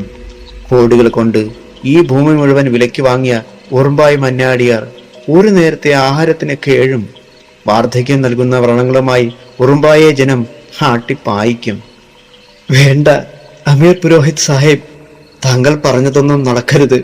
അത് നടക്കാതിരിക്കാൻ എന്താ ചെയ്യേണ്ടത്? അപ്പുണ്ണി എന്ന വിശ്വസ്തൻ കേഴുന്നു. ചിരിച്ചു അപ്പോൾ അമീർ പുരോഹിത്. അരയ്ക്ക് താഴെ തളർന്ന് ഈ രാജ്യത്തിലെ സകല പെൺകുട്ടികളും മരിക്കണം. ഇല്ലെങ്കിൽ ഉറുമ്പായി മന്നാടിയർ എന്ന പടുവൃദ്ധന്റെ കാമചിന്ത ഉപേക്ഷിക്കണം. അതെ, അമൃതവല്ലി എന്ന രാജകുമാരിയുടെ ശവത്തെ പ്രാപിച്ച് സ്വർഗരാജ്യം സ്വപ്നം കാണുന്ന ദുഷ്ടചിന്ത ഉറുമ്പായി ഉപേക്ഷിക്കണം. അത് പറ്റുമോ? അമീർ പുരോഹിതൻ കാവടി കൂട്ടിയിട്ട് മുറുക്കി. നിശബ്ദനായി വെറ്റില കീറി മധുരമുള്ള സേവ നടത്തി നെടുവീർപ്പിട്ടു. രാമച്ചം തിളയ്ക്കാൻ വെച്ച വലിയ ചെമ്പ് പാത്രത്തിനടുത്തെത്തി അപ്പുണ്ണി. അഗ്നിയില്ലാതെ വെള്ളം തിളയ്ക്കുന്ന ശബ്ദം കേട്ട് അപ്പുണ്ണി രാമച്ചം ഇട്ടുവെച്ചിരുന്ന ശുദ്ധജലത്തിലേക്ക് ഭയത്തോടെ നോക്കി. ആ വെള്ളം തിളച്ചു മറിയുന്നു. പച്ചച്ചോരയുടെ മണമുള്ള ആവി പറക്കുന്നു. അതിൽ വെള്ളമില്ല, പകരം ചോരയാണ്. കൊടും ചുവപ്പ് നിറമുള്ള ചോര. ഒന്ന് സൂക്ഷിച്ചു നോക്കി അഗസ്റ്റിൻ പൈലോ അപ്പുണ്ണി. അപ്പുണ്ണി കണ്ടു തിളച്ച ചോരയ്ക്കുള്ളിൽ ആർദ്രയുടെ മുഖം. ആർദ്രയുടെ ഭീകരമുഖം, അല്ലെങ്കിൽ അമൃതവല്ലിയുടെ ജീർണിച്ച മുഖം. അഗസ്റ്റിൻ പൈലോ അപ്പുണ്ണി തലചുറ്റി നിലത്ത് വീണു. നാഗമ്പടം കൊട്ടാരത്തിന്റെ കരിങ്കൽ ഭിത്തികളിൽ മഞ്ഞിന്റെ നനവ്. അകത്ത് കൊടും ആവാഹനത്തിന്റെ ഹോമാഗ്നി പുകഞ്ഞു കത്തുന്നു. ആർദ്രയുടെ അഘോര പൂജ. തലച്ചോറിൽ മയങ്ങിയ ബോധം ഉണരുന്നു. ഗൗതമൻ മെല്ലെ കൺപോളകൾ തുറന്നു. പിടഞ്ഞെഴുന്നേൽക്കാനായില്ല. അലസമായി അങ്ങനെ കിടന്ന് ഓർത്തെടുത്തു എവിടെയാണെന്ന്. ആർദ്രയുടെ മായാമാളികയായ നാഗമ്പടം കൊട്ടാരത്തിനുള്ളിലാണ്. ഗൗതമൻ എഴുന്നേറ്റിരുന്നു. ആർദ്രയുടെ പിടിയിൽ നിന്ന് ജീവനോടെ ഒരു മടങ്ങിപ്പോക്ക് ഉണ്ടാകുമോ? ദൂരെ ഇടിഞ്ഞു പൊളിഞ്ഞ് ജീർണിച്ച് തകർന്ന ഏതോ അമ്പലത്തിൽ അനാഥമായി കിടക്കുന്ന അമ്പലമണി മുഴങ്ങി. എഴുന്നേറ്റ് ജനാലയ്ക്ക് സമീപം ചെന്ന് പുറത്തേക്ക് നോക്കി നിന്നു. സൂക്ഷിക്കണം, ഒപ്പം നിന്ന് അറിഞ്ഞ പെണ്ണ് ശത്രുവാകുമ്പോൾ പക കൂടും. ഇന്ന് ആഷാഢമാസത്തിലെ കറുത്ത പൗർണമിയാണ്. മന്ത്രവാദികൾക്ക് പ്രിയപ്പെട്ട ദിവസം. ഭൂമിദേവി തന്നെ സ്വയം ഭയക്കുന്ന രാത്രി. ഒരു നിമിഷം കണ്ണടച്ച് നിന്നു. ഈ രാത്രി ആർദ്രയെ പോലെ ഒരു മന്ത്രവാദിനി വെറുതെ കിടന്ന് ഉറങ്ങിക്കളയില്ല. ജ്ഞാനഗതി സ്തോത്രം ചൊല്ലി മനസ്സ് ഏകാഗ്രമാക്കി നിന്നപ്പോൾ കാതുകളിൽ ആർദ്രയുടെ ശബ്ദവീചികൾ കേൾക്കുന്നു. ചെമ്പുമണികൾ മുഴങ്ങുന്നു. നാഗപടം കൊട്ടാരത്തിന്റെ കരിങ്കൽ ചുവരുകൾ തുളച്ച് അത് ഗൗതമന്റെ കർണപുടങ്ങളിൽ കലിയടങ്ങാത്ത തിരമാല പോലെ ഇരമ്പിക്കയറുന്നു. ഞെട്ടിത്തിരിഞ്ഞു ഗൗതമൻ. മങ്ങിക്കത്തുന്ന റാന്തലിന്റെ അടുത്തേക്ക് ചെന്ന് തിരിയുയർത്തി. പിന്നെ റാന്തൽ കയ്യിലെടുത്ത് ശബ്ദതരംഗങ്ങൾ ആവാഹിച്ച് ലക്ഷ്യത്തിലേക്ക് നടന്നു. അപ്പോൾ കേട്ടു പിന്നിലൊരു തരം വിറപ്പിക്കുന്ന മുഴക്കങ്ങൾ. അസ്ഥികൾ കൊണ്ട് ഭസ്മനിവേദ്യം ഉണ്ടാക്കുന്ന ഗന്ധം. ആർദ്ര, നീ നീ പക്ഷേ ഗൗതമന്റെ ശബ്ദം ആര് കേൾക്കാൻ? ഭൂമി അശുദ്ധ രക്തം ഒഴുക്കി തളർന്നു കിടക്കുമ്പോൾ ആഭിചാരത്തിന്റെ അഗ്നി കത്തിക്കുന്ന ഭ്രാന്ത് പിടിച്ച ആർദ്ര. അന്ധകാരത്തിന്റെ നിഴലുകൾ നിശബ്ദ സാലഭഞ്ജികകളായി കാവൽ നിൽക്കുന്ന ഇടനാഴി കടന്ന ഗൗതമൻ കണ്ടു. ആർദ്ര. ഇവൾ എങ്ങനെ ഈ പടിക്കെട്ടുകൾ ഇറങ്ങി ഈ നിലവറയ്ക്കുള്ളിലേക്ക് വന്നു? നൂറ്റാണ്ടുകൾ അഘോരപൂജ ചെയ്ത് തഴക്കം വന്ന ഒരു മന്ത്രവാദിനിയെ പോലെ ആർദ്രയുടെ വിരലുകൾ ചലിക്കുന്നു. അവളുടെ മാറിൽ നിന്ന് ചോര ഒഴുകി അരക്കെട്ടിലൂടെ ഒരു പെരുമ്പാമ്പിനെ പോലെ ഇഴഞ്ഞ് നിലത്ത് വീഴാതെ കെട്ടി നിൽക്കുന്നു. സിരകൾ മരവിച്ച പോലെ ഗൗതമൻ അങ്ങനെ നിന്നു. അപ്പോൾ അവന്റെ മനസ്സ് മന്ത്രിച്ചു. ആർദ്ര മനുഷ്യസ്ത്രീയല്ല, പൈശാചിക സ്വാധീനമുള്ള ഒരു ജന്മമാണ് അവൾ. പിന്നെ അവിടെ നിന്നില്ല. വേഗത്തിൽ തിരിഞ്ഞ് നടന്നു. ആർദ്രയുടെ വീൽചെയർ കിടക്കുന്ന മുറിയുടെ മുൻപിലെത്തി. വാതിൽ ചാരിയിരിക്കുന്നു. മെല്ലെ തുറന്നു. കിടക്ക ശൂന്യമായിരുന്നു. ഗൗതമൻ, ആർദ്ര വിളിക്കുന്നു. തിരിഞ്ഞു നോക്കിയില്ല. വീൽചെയർ നീങ്ങുന്ന ശബ്ദവും കേട്ടില്ല. ഒരു കാര്യം ഗൗതമൻ അപ്പോൾ തീർച്ചയാക്കി. തനിക്ക് ജീവനോടെ ഈ കൊട്ടാരത്തിൽ നിന്ന് പുറത്തു പോകാൻ ആർദ്രയുടെ ദയ വേണം. ഉറങ്ങിയില്ലേ നീ? എനിക്ക് അറിയാം നിനക്ക് ഇവിടെ ഉറങ്ങാൻ കഴിയില്ലെന്ന്. മിണ്ടാതെ ഒരുപാട് പേർ ജീവിച്ചു മരിച്ചു പോയ സ്ഥലമാണിത്. മരിച്ചവരെല്ലാം പോയോ? ഗൗതമന്റെ മൂർച്ചയുള്ള വാക്ക്. ആർദ്ര നിശബ്ദയായി. മറുപടിയില്ലാത്ത നിമിഷങ്ങൾ. ഞെട്ടിത്തിരിഞ്ഞ് ആർദ്രയ്ക്ക് നേരെ വിരൽ ഉയർത്തി ഉറക്കെ അലറിക്കൊണ്ട് ഗൗതമൻ ചോദിച്ചു, നിനക്ക് നടക്കാനാകുമോ? ദുഷ്ടപിശാചേ, നിന്റെ ശവം ദഹിപ്പിച്ചിട്ടേ ഈ ഗൗതമൻ ഇവിടെ നിന്ന് പോകൂ. ഗൗതമൻ പകയുള്ള ചെന്നായെ പോലെ കിതച്ച് മുരണ്ടു. എന്നെ കൊല്ലാൻ നിനക്ക് ആകുമോടാ? ഈ ഭൂമിയിലെ വിലപിടിപ്പുള്ള എല്ലാം എന്റെ മുൻപിലേക്ക് വെച്ചിട്ട് ഈ വികലാംഗയായ എനിക്ക് എന്താ വേണ്ടതെന്ന് നീ പറയുന്ന ഈശ്വരൻ ചോദിച്ചാൽ ഞാൻ പറയാം, എനിക്ക് നീ മതിയെന്ന്. നീ നിന്റെ ഒടുക്കൈ കാര്യങ്ങൾ പറഞ്ഞ് മയക്കണ്ട. വിഷയം മാറ്റുകയും വേണ്ട. പറയ് പിശാചേ, നിനക്ക് എഴുന്നേറ്റ് നടക്കാനാവില്ലേ? കോപം താങ്ങാൻ കഴിയാതെ ഗൗതമൻ ആർദ്രയെ വലിച്ച് നിലത്തേക്കിട്ടു. അവൾ ഉറക്കെ അലറിക്കൊണ്ട് നിലത്ത് വീണ് തേങ്ങി. ഒരു ദുഷ്ടശക്തിയെ നശിപ്പിക്കാൻ ഒരുങ്ങുന്നത് പോലെ ഒന്ന് തള്ളവിരലിൽ നിന്ന് വട്ടം കറങ്ങി ആർദ്രയുടെ തിരുനെറ്റിയിലേക്ക് വിരൽ ഉയർത്തിയതും ആർദ്ര അലറി. തുടരു തന്നെ. അവൾ കിതച്ചു. അവളുടെ മാറിൽ നിന്ന് ചുവന്ന ചോര നനഞ്ഞ് ഇറങ്ങി. മുലപ്പാലിന് ദാഹിച്ചപ്പോൾ വെട്ടിമുറിച്ച അമ്മയുടെ മാറിൽ നിന്ന് ഒഴുകി വന്ന ചോര കുടിച്ച് ഉറങ്ങിയ ആർദ്രയാണ് ഞാൻ. ഇരുകാലികളായ മനുഷ്യപിശാചുകൾ നടത്തിയ കിരാത താണ്ഡവത്തിൽ ഒരു ജന്മം മുഴുവൻ വീൽചെയറിൽ ഇരുന്നു പോയ ബലിയാണ് ഞാൻ. പെണ്ണ് നശിച്ചാൽ സംസ്കാരം നശിക്കും എന്ന് പറയുന്ന മഹാത്മാക്കളോട് ഞാൻ ചോദിക്കുന്നു, പെണ്ണിനെ നശിപ്പിക്കുന്നവർക്ക് കൊടുക്കുന്നത് താമ്രപത്രമല്ലേ? സ്വയം ശപിച്ച് കണ്ണീരോടെ ജീവിക്കുന്ന പെണ്ണിനേക്കാൾ ഉയർത്തെഴുന്നേറ്റ് അടരാടുന്ന പെണ്ണിനെയാണ് ഈ ആർദ്രയ്ക്ക് ഇഷ്ടം. ആർദ്ര, ഗൗതമൻ വിളിച്ചു, നിന്റെ വഴി തെറ്റാണ്. ഈ വഴിയിലൂടെ നീ പോകരുത്. ഉറുമ്പായി മഞ്ഞാടിയുടെ നിഴല് വെച്ച് നീ രാജ്യം നശിപ്പിക്കരുത്. തെറ്റ് എല്ലാവരിലുമുണ്ട്, സ്ത്രീകളിലും പുരുഷനിലും. അതിന്റെ ശരി മാത്രം നീ കണ്ടെത്താൻ ശ്രമിക്കണം. വിധി എന്നുണ്ട്, അത് നീ മറക്കരുത്. വിധി? ആർദ്ര തന്റെ തളർന്ന കാലുകൾ നീട്ടിവെച്ച് നിരങ്ങി വീൽ ചെയറിനടുത്തേക്ക് വന്നു. എന്നിട്ട് ദൂരത്തേക്ക് നോക്കി ഒരു നിമിഷം ഇരുന്നു. ഗൗതമൻ. ഗൗതമൻ വിളി കേട്ടില്ല. ആർദ്ര പറഞ്ഞു തുടങ്ങി, നിന്റെ സ്നേഹം ഞാൻ മടക്കി തരികയാണ്. പകരം ഞാൻ ഉറുമ്പായി മന്നാടിയാരുടെ കൊച്ചുമക്കളെ വിവാഹം കഴിക്കും. അവരെ ലോകം സഹാനുഭൂതിയുടെ സ്വർണ്ണ സിംഹാസനത്തിലിരുത്തും. ഈ വികലാംഗ വർഷത്തിൽ അവർ ആദർശത്തിന്റെ ആൾരൂപമാകും. അതും അവർക്ക് ബിസിനസ്. എനിക്ക് അറിയാം, എന്നെ അവരുടെ രാജകൊട്ടാരത്തിന്റെ ഒരു മൂലയിലേക്ക് വലിച്ചെറിഞ്ഞിട്ട് സുന്ദരി പെൺകുട്ടികളുമായി എന്റെ മുൻപിൽ വെച്ച് ഇണചേരും. നിനക്ക് അറിയുമോ ഗൗതം, ഭർത്താക്കന്മാർക്ക് പരസ്ത്രീ ബന്ധമുണ്ടെന്ന് അറിഞ്ഞാൽ ഒരു പെണ്ണും പൊറുക്കില്ല, തിരിച്ചും. പക്ഷേ ഞാൻ സഹിക്കും, കണ്ണടയ്ക്കും. പക്ഷേ എന്റെ മൂന്നാം കണ്ണിലൂടെ ഞാൻ അവരെ ചുട്ടുകരിക്കും. നിർത്ത്, ഗൗതമൻ ആർദ്രയുടെ നേരെ തിരിഞ്ഞുകൊണ്ട് പറഞ്ഞു. മിണ്ടരുത് പിശാചേ നീ. ആർദ്ര ചിരിച്ചു. ഗൗതം, നീ എത്ര സാധുവാണ്. ഞാൻ ജ്ഞാനമിത്ര ലഹരി മന്ത്രത്തിലൂടെ അവരുടെ സ്വപ്നത്തിലേക്ക് കടന്നു കയറി അവരെ എന്റെ ശരീരം കാട്ടി ഭ്രമിപ്പിച്ചു. നിനക്ക് അറിയാമോ, അവർ മിടുക്കന്മാരായ ചിത്രകാരന്മാരാണ്, ഗുണയും ഗണയും. അവർ കമ്പ്യൂട്ടറിലൂടെ എന്റെ ചിത്രം വരച്ചെടുക്കും. ഈ ലോകത്തിന്റെ എവിടെയുള്ള പെൺകുട്ടിയായാലും ഞങ്ങൾ വിവാഹം കഴിക്കുമെന്ന് പ്രഖ്യാപിക്കും. ജാതിയില്ല, മതമില്ല, സമ്പന്നയെന്നില്ല, വേശിയെന്നില്ല. ആർദ്ര, ഗൗതമന് സമനില തെറ്റി. നീ മന്ത്രങ്ങൾ സ്വന്തം നേട്ടങ്ങൾക്ക് പ്രയോജനപ്പെടുത്തുന്നു. ഈ ഭൂമി, ഈ പ്രപഞ്ചം. ആർദ്ര ചിരിച്ചു. പെണ്ണ് മന്ത്രങ്ങൾ പഠിച്ചാൽ പിഴച്ചാൽ ഭൂമി നശിക്കുമത്രേ, പ്രപഞ്ചം നശിക്കുമത്രേ. ഗൗതമൻ, പെണ്ണ് സൃഷ്ടിയുടെ ഉറവിടമാണ്. പുരുഷന്റെ പാപബീജങ്ങൾ സ്വന്തം ഗർഭപാത്രത്തിലേക്ക് ഏറ്റുവാങ്ങി പേറ്റുനോവിൽ പിടഞ്ഞ് ഈ ഭൂമി നിലനിർത്തുന്നവർ. നോക്കൂ ഗൗതം, ഞാൻ എന്നിൽ ഭ്രമിച്ച് വിവാഹം കഴിക്കുന്ന വർഗശത്രുക്കളുടെ കുഞ്ഞുങ്ങളെ പ്രസവിക്കില്ല. എന്റെ കന്യകാത്വം ഞാൻ അവർക്ക് മുൻപിൽ കാഴ്ചവെക്കില്ല. ഈ ആർദ്ര വശീകരണ അഘോരക്രിയ കൊണ്ട് അവരെ മുഖം തിരിച്ച് നിർത്തും. കീരിയും പാമ്പും പോലെ അവർ പരസ്പരം പോരാടും. അന്ന് മുലപ്പാലിന് ദാഹിച്ചപ്പോൾ അമ്മയുടെ മാറ് വെട്ടിമുറിച്ച ഉറുമ്പായി മഞ്ഞാടിയുടെ കൊച്ചുമക്കളുടെ മുഖത്തേക്ക് എന്റെ ഉള്ളിൽ ഇപ്പോഴും ദഹിക്കാതെ കിടക്കുന്ന എന്റെ അമ്മയുടെ ചോര എനിക്ക് കാർക്കിച്ചു തുപ്പണം. ആർദ്ര കിതയ്ക്കുന്നു, ഈറ്റപ്പുലിയെ പോലെ. ആർദ്ര, ഗൗതമൻ എന്തു ചെയ്യണമെന്നും എന്തു പറയണമെന്നും അറിയാതെ നിന്നു. പിന്നെ ശാന്തനായി പറഞ്ഞു. നീ ദ്രമണനഗാഗ്നി മന്ത്രം പഠിച്ചു.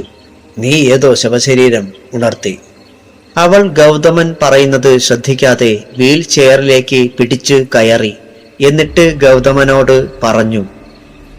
ഗൗതമൻ, മന്ത്രങ്ങൾ മണ്ണിന്റെ സ്വത്താണ്. മണ്ണ് മനുഷ്യന്റെ അത്യാഗ്രഹവും. നീ ബാക്കിയൊക്കെ മറന്ന് എനിക്കൊപ്പം നിന്ന് എന്റെ വിവാഹം നടത്തി തരണം. എന്റെ മണിയറ പൂക്കൾ കൊണ്ട് നിറയ്ക്കണം. എന്റെ കൈ പിടിച്ച് ആ ഇരട്ട ചെകുത്താന്മാർക്ക് കൊടുക്കണം. പിന്നെ മണിയറയിൽ കൊണ്ടിരുത്തി എന്നെ ആശീർവദിക്കണം. ആർദ്ര, ഗൗതമൻ മനസ്സ് തകർന്ന് വിളിച്ചു. നിനക്ക് എങ്ങനെ ഇത്ര ക്രൂരയാകാൻ കഴിയുന്നു? വയ്യ, എനിക്ക് ഒന്നിനും വയ്യ. നിന്നെ ഞാൻ ഒന്നിനും വിടില്ല. നിന്നെ തോളിലേക്ക് എടുത്തിട്ട് ഈ രാത്രി ഞാനീ ചുരമിറങ്ങി പോകും. മനുഷ്യനും പിശാചുമില്ലാത്ത ഏതെങ്കിലും തരിശുഭൂമിയിൽ പോയി ഞാൻ നിന്നെ സ്നേഹിച്ച് ജീവിക്കും. അടുത്ത നിമിഷം ആർദ്രയുടെ മറുപടിക്ക് പകരം കേട്ടത് ഒരു വെടിയൊച്ചയാണ്. സിരകളിൽ രക്തം കട്ടപിടിച്ച പോലെ ഗൗതമൻ മെല്ലെ തിരിഞ്ഞു. ആർദ്രേ, നീ? നാഗമ്പടം കൊട്ടാരത്തിന്റെ തണുത്ത തറയോടുകളിൽ ചൂടുള്ള ചോര തളം കെട്ടി നിന്നു, ഒഴുകാൻ ഇടമില്ലാതെ. ആർദ്രയുടെ നെഞ്ചിലൂടെ ചോര നനഞ്ഞൊഴുകി. കാലം കരികൊണ്ട് വരച്ച നാഗമ്പടം കൊട്ടാരത്തിന്റെ കരിങ്കൽ ചുവരുകൾക്കുള്ളിൽ ഗൗതമൻ എന്ന പുരുഷജന്മം സ്തംഭിച്ചു നിന്നു. ആർദ്ര സ്വന്തം നെഞ്ചിലേക്ക് നിറയൊഴിച്ചു പിടയുന്നു. ഗൗതമൻ സ്വബോധം വീണ്ടെടുത്തു. വീൽ ചെയറിന്റെ പിന്നിലേക്ക് തല ചായ്ക്കുന്ന ആർദ്രയെ താങ്ങിയെടുത്തു തേങ്ങുമ്പോൾ ഗൗതമന്റെ കണ്ണിൽ നിന്ന് കണ്ണീർ തുള്ളികൾ അണപൊട്ടി. അത് ആർദ്രയുടെ മാറിലേക്ക് വീണ് ചൂടുള്ള അഗ്നി പോലെ പൊള്ളി. ആർദ്ര ഗൗതമന്റെ മുഖത്തേക്ക് നോക്കി പുഞ്ചിരിച്ചു. എന്നിട്ട് ചോര നനഞ്ഞു പടർന്ന ആ കൈപ്പത്തി കൊണ്ട് അവന്റെ മുഖത്ത് തലോടി. ആർദ്രേ, നീ എന്തിനത് ചെയ്തു? ഇത് കാണാനാണോ ഈ ശപിക്കപ്പെട്ടവനെ ഇങ്ങോട്ട് വിളിച്ചു വരുത്തിയത്? മരിക്കാൻ ഒരാൾ വേണമെന്ന് പറഞ്ഞിട്ട്. ഗദ്ഗതം കൊണ്ട് ഗൗതമന് വാക്കുകൾ പറയാനാവുന്നില്ല. മെല്ലെ അടഞ്ഞു പോകുന്ന ആർദ്രയുടെ കണ്ണുകൾ തുറന്നു. അവളുടെ നീലിച്ച കൃഷ്ണമണികളിൽ അപ്പോഴും ജീവന്റെ തുടിപ്പ് കണ്ടു ഗൗതമൻ. ഗൗതം, ആർദ്ര പതർച്ചയില്ലാതെ വിളിക്കുന്നു. എന്റെ ജീവനെ. ആ വിളിയിൽ ആർദ്ര ഒന്ന് പുളഞ്ഞു. ഗൗതമൻ, നീ വിളിച്ചത് ഒരിക്കൽ കൂടി വിളിക്ക്. തേങ്ങിപ്പോയ ഗൗതമൻ ആർദ്രയെ നെഞ്ചോട് ചേർത്ത് ഉറക്കെ വിളിച്ചു. എന്റെ ജീവനെ, എന്റെ ജീവനെ. മതി, മതി ഗൗതം. എനിക്ക് മോക്ഷം കിട്ടാൻ ഇത് മാത്രം മതി. ഇത് എന്റെ നിയോഗമാണ്. നീ ലോകം അത്ഭുതത്തോടെ നോക്കി നിൽക്കുന്ന മാന്ത്രികൻ തന്നെയാണ്. പക്ഷേ പകയുള്ള ഒരു മന്ത്രവാദിനിയുടെ സൂക്ഷ്മമായ യാത്ര നിനക്ക് തിരിച്ചറിയാൻ കഴിയില്ല. പെണ്ണുങ്ങൾ, ഇത് കലിയുഗമാണ്. പെണ്ണിനെ അന്ധമായി വിശ്വസിക്കരുത്. അവർ അറിയാതെ മറ്റൊരു ലോകത്തേക്ക് വഴുതി വീഴും. തെറ്റ് മനസ്സിലാക്കാനും തിരിച്ചറിയാനും വൈകും. അപ്പോഴേക്കും കാലം ഒരുപാട് കടന്നു പോകും. ആർദ്ര, നിന്നെ ഞാൻ എങ്ങനെയാണ് രക്ഷിക്കേണ്ടത്? മറ്റൊന്നും ഇപ്പോൾ എനിക്ക് കേൾക്കണ്ട. ഗൗതം, സ്വയം ശിക്ഷ ഏറ്റുവാങ്ങിയ ഞാൻ ഇനി എങ്ങോട്ട് രക്ഷപ്പെടാൻ? ഞാൻ പ്രതികാരദാഹിയായ ഒരു പിശാചാകും. ഒരു മന്ത്രവാദിക്കും ആവാഹിച്ചു മാറ്റാൻ കഴിയാത്ത വിധം എന്നെയും എന്റെ കുടുംബത്തെയും നശിപ്പിച്ച വർഗവഞ്ചകരെ വേരോടെ ഞാൻ പിടിതെറിയും. പാടില്ല ആർദ്ര. ആർദ്ര ചിരിച്ച് വായിൽ നിറഞ്ഞു നിന്ന ചോര പുറത്തേക്ക് തുപ്പി. പൂർവജന്മ ബന്ധങ്ങൾ കെട്ടുപിടഞ്ഞു കിടക്കുന്ന മനുഷ്യജന്മ പരമ്പര. ഗൗതം, നീ വരുന്ന വഴിയിൽ ഒരു പൂക്കാരിയെ കണ്ടു. അവളുടെ ഇടിഞ്ഞു പൊളിഞ്ഞ കൊട്ടാരം കണ്ടു, ഇല്ലേ? ഓഹ്. ഗൗതമൻ അവളുടെ കവിളിലെ ചോര തുടച്ചു മാറ്റിക്കൊണ്ട് പറഞ്ഞു. അമൃതവല്ലിയാണവൾ, രാജകുമാരി, എന്റെ പൂർവജന്മം. ആർദ്ര, ഒരു നിമിഷം ഗൗതമന്റെ സിരകൾ മരവിച്ചു പോയി. അതെ, ഒരു യുദ്ധം നയിച്ച ധീര വനിത. ഈ നാഗപടം കൊട്ടാരത്തിന്റെ ഇരുണ്ട ഗുഹാമുറിയിൽ അവൾ ശാന്തയായി ഉറങ്ങുന്നു. യുദ്ധക്കളത്തിൽ രഥത്തിൽ നിന്ന് തെറിച്ചു വീണ അമൃതവല്ലിയെ അവളുടെ സേനാനായകനായിരുന്ന ഈ ഉറുമ്പായ മന്നാടിയാരുടെ പൂർവജൻ ഉറുമ്പൻ ചോല എന്ന ക്രൂരനായ ചതിയൻ പിന്നിൽ നിന്ന് നട്ടെല്ലിൽ കുത്തി വീഴ്ത്തി. മുൻജന്മ പാപങ്ങൾ അനുഭവിച്ചു തീർക്കണം. ഈ ജന്മം ആ ഉറുമ്പൻ ചോല ഉറുമ്പായി മന്നാടിയാരായി വന്ന് എന്റെ ജീവിതം തകർത്തു. അയാളുടെ ലക്ഷ്യം അമൃതവല്ലിയാണ്. അയാൾക്ക് ഒറ്റയ്ക്ക് ഈ നാഗമ്പടം കൊട്ടാരത്തിനുള്ളിലേക്ക് കടക്കാനാവില്ല. ചെറുമക്കളായി വന്ന ഗുണയും ഗണയും ഒരു പെണ്ണിനു വേണ്ടി പൊരുതി മരിക്കും. അതും ഒരു പൂർവജന്മ കഥ. ആർദ്ര, എനിക്ക് കഥകൾ കേൾക്കണ്ട. ഞാൻ എങ്ങനെ ഇപ്പോൾ നിന്നെ രക്ഷിക്കുക? അത് പറയൂ. നീ എന്റെ വസ്ത്രം എന്നിൽ നിന്ന് അഴിച്ചു മാറ്റണം. ഈ കെട്ടിക്കിടക്കുന്ന ചോര കൂടി അതിൽ നനച്ച് ശവപേടകത്തിനുള്ളിലെ അമൃതവല്ലിയുടെ ശരീരത്തിൽ ഒഴിക്കണം. എന്തിന്? വയ്യ, എനിക്ക് ഒന്നിനും വയ്യ ആർദ്ര. ഗൗതമൻ തളർന്നു പോയി. ഗൗതം, നീ ഇത് ചെയ്യണം. എന്റെ ചിരകാല സ്വപ്നമാണത്. സ്നേഹിക്കുന്നവൾ മരണശയ്യയിൽ പറയുന്ന അവസാനത്തെ ആഗ്രഹമാണ്. നിനക്ക് ഇത് സഫലീകരിച്ച് തരാനായില്ലെങ്കിൽ എന്റെ ഈ ശരീരം ഇപ്പോൾ തന്നെ ജീർണിച്ച് മഹാപ്രേതമായി മാറും. ആർദ്ര, ഉറുമ്പായി മന്നാടിയാർ കാലത്തെ വെല്ലുന്ന മഹാദുഷ്ട മാന്ത്രികനാണ്. ഒരു ജന്മത്തിലും അയാളെ ആർക്കും ഒന്നും ചെയ്യാനാവില്ല. ഗൗതം, നേരം വൈകുന്നു. ജനനവും മരണവും ജീവിതത്തിന്റെ രണ്ടറ്റമാണ്. നീ ഞാൻ പറഞ്ഞത് ചെയ്ത് എന്റെ പ്രാണനെ മോചിപ്പിക്കൂ. അമൃതവല്ലിയെ ഉണർത്തിയിട്ട്. വയ്യ, എനിക്ക് വയ്യ ആർദ്ര.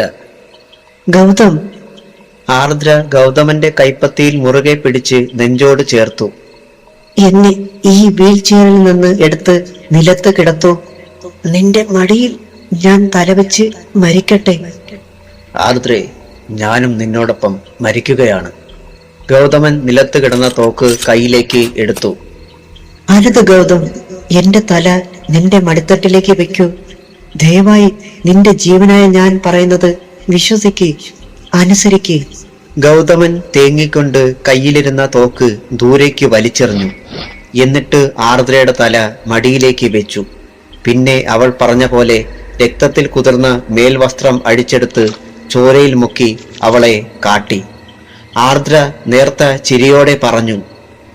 ഗൗതം, മനുഷ്യൻ ഒന്നിനെ ഭയക്കൂ, അത് മരണത്തെ മാത്രമാണ്. ശാശ്വതമായ സത്യമെന്ന് തിരിച്ചറിഞ്ഞാൽ പിന്നെ എല്ലാം ശാന്തം, ശാന്തി. ചെന്ന് ഈ വസ്ത്രത്തിലെ എന്റെ രക്തം അമൃതവല്ലിയുടെ ശരീരത്തിലേക്ക് പിരിച്ചൊഴുക്കി. എന്നിട്ട് ഈ വസ്ത്രം അവളുടെ അരയിലേക്ക് ഇട്ട് കണ്ണടച്ച് നിന്നോളൂ. ഗൗതം, നീ എന്നെ അവസാനമായി ഒന്ന് ചുംബിക്കണം. ചുംബിക്കൂ. ആർദ്രയുടെ ശബ്ദം താണു തുടങ്ങി. ആർദ്രേ, ഗൗതമൻ തേങ്ങി. എന്തിനാണ് നിനക്കത്? അടുത്ത ജന്മത്തിൽ നിന്നോടൊത്ത് ജീവിക്കാൻ, നിന്റെ കുട്ടികളെ പ്രസവിക്കാൻ, മുലയൂട്ടാൻ, വളർത്താൻ. ആർദ്രയുടെ ശബ്ദം വീണ്ടും താണുകൊണ്ടിരുന്നു. കൺപോളകൾ പകുതി അടഞ്ഞു നിന്നു. അപ്പോഴും നേരിയ സ്പന്ദനം ആർദ്രയിൽ ബാക്കി നിന്നു. പുറത്ത് മഴ ഇരമ്പി വീഴുന്നു. ഇടിമിന്നൽ അഗ്നി പടർത്തുന്നു. മിന്നൽ പിണരുകൾ ഭൂമിയെ പിളർത്തുന്നു. ആർദ്രയുടെ ശരീരത്തിൽ നിന്ന് ചോരയിൽ കുതിർന്ന വസ്ത്രം നെഞ്ചോട് അമർത്തി എഴുന്നേറ്റ് ഒരു നിമിഷം നിന്നു. ഗൗതമൻ പിന്നെ തിരിഞ്ഞു നോക്കാതെ ആർദ്ര പറഞ്ഞതുപോലെ അമൃതവല്ലിയുടെ ശവപേടകത്തിനടുത്തേക്ക് നടന്നു. നിശ്ചലമായി കിടന്ന ആർദ്ര ഒന്നു പിടഞ്ഞു. പിന്നെ എഴുന്നേറ്റിരുന്ന് ഗൗതമൻ പോയ വഴിയിലേക്ക് നോക്കി. പിന്നെ തല പലവട്ടം വട്ടത്തിൽ കറക്കി. ഒരു മിന്നൽ വെളിച്ചം ജനാലയിലൂടെ കടന്നുവന്ന് അവളുടെ മൃദുലമായ ശരീരം ഒരു നിമിഷം കൊണ്ട് ചാരമാക്കി. വീശിയടിച്ച കൊടുങ്കാറ്റ് നാഗമ്പടം കൊട്ടാരത്തിനുള്ളിൽ സംഹാരതാണ്ഡവം സൃഷ്ടിച്ചു. ആർദ്രയുടെ ചിതാഭസ്മം കരിങ്കൽ ചുവരിൽ നിറം മങ്ങി ഇരുന്ന അമൃതവല്ലി രാജകുമാരിയുടെ എണ്ണച്ചായ ചിത്രത്തിലേക്ക് സമുദ്രത്തിൽ ലയിക്കുന്ന ഉപ്പുകട്ടി പോലെ ലയിച്ചു ചേർന്നു. ഒന്നും അറിയാത്ത പോലെ ഗൗതമൻ നാഗമ്പടം കൊട്ടാരത്തിന്റെ ഇടനാഴി കടക്കുമ്പോൾ ഒരു നിഴല് കണ്ടു. ആർദ്രയുടെ ചോര ഉണങ്ങിപ്പിടിച്ച വസ്ത്രം അപ്പോഴും അയാൾ നെഞ്ചോട് ചേർത്ത് പിടിച്ചിരുന്നു. ഒരു ചാരമായി ആർദ്ര അമൃതവല്ലിയുടെ എണ്ണച്ചായ ചിത്രത്തിൽ ലയിച്ചതറിയാതെ. ദൂരെ അഗ്നി കത്തുന്നു. തനിക്ക് നിലവറയിലേക്കുള്ള വഴി ആരോ വ്യക്തമായി പറഞ്ഞു തരുന്നു. നാഗമ്പടം കൊട്ടാരത്തിന്റെ അരണ്ട വെളിച്ചം വീണ വഴികൾ തിരിഞ്ഞും മറിഞ്ഞും തന്നെ വഴി തെറ്റിക്കുന്നു. ഗൗതമൻ തളർന്നു. അടുത്തു കണ്ട ഒരു നിറം മങ്ങിയ സാലഭഞ്ചികയിൽ ചാരി ഒരു നിമിഷം ഗൗതമൻ നിന്നു. ഗൗതമൻ അറിയാതെ അതിന്റെ കണ്ണുകൾ തുറന്നു. പൂർത്തിയാക്കാത്ത ആ പ്രതിമയുടെ കൃഷ്ണമണികൾ കണ്ണിൽ നിന്ന് അടർന്ന് താഴേക്ക് വീണതും ഗൗതമൻ തലയുയർത്തി നോക്കി. നടുങ്ങിപ്പോയി. സാലഭഞ്ചിക ഒരു മാംസമില്ലാത്ത പെൺകുട്ടിയായി മാറുന്നു. അവളുടെ ചോരത്തുടുപ്പുള്ള ഹൃദയം സ്പന്ദിക്കുന്നു. അവളുടെ ഗർഭപാത്രത്തിൽ ഒരു കുഞ്ഞ് ശ്വസിക്കുന്നു. സിരകളിലൂടെ ചോര ഒഴുകുന്നു. ആർദ്രേ! ഗൗതമന്റെ അലർച്ചയിൽ ഒരു സാലഭഞ്ചിക ചിതൽ പുറ്റുപോലെ പൊടിഞ്ഞു വീണു. ഗൗതമൻ ഓടി. മുൻപിൽ കണ്ട വെളിച്ചമില്ലാത്ത ഗുഹാന്തരങ്ങളിലൂടെ കിതപ്പിന്റെ ഗർജന, തളർച്ചയുടെ ദീനരോദനം അറിയാതെ ചെന്നിടിച്ച് മലർന്നു വീണു. അപ്പോഴും നെഞ്ചോട് ചേർത്ത് വെച്ചിരുന്ന ആർദ്രയുടെ ചോരത്തുണികളിൽ നിന്ന് പിടിവിട്ടില്ല. നെറ്റിയിൽ നിന്ന് നീറ്റൽ പടർന്നിറങ്ങി. കണ്ണു തുറന്ന് എഴുന്നേറ്റ് നോക്കുമ്പോൾ മുൻപിലെ മണിച്ചിത്ര താഴിട്ട് പൂട്ടിയ പാലമരത്തിന്റെ വേരുകൊണ്ടുള്ള വാതിൽ താനെ തുറക്കുന്നു. അകത്തേക്ക് കയറി.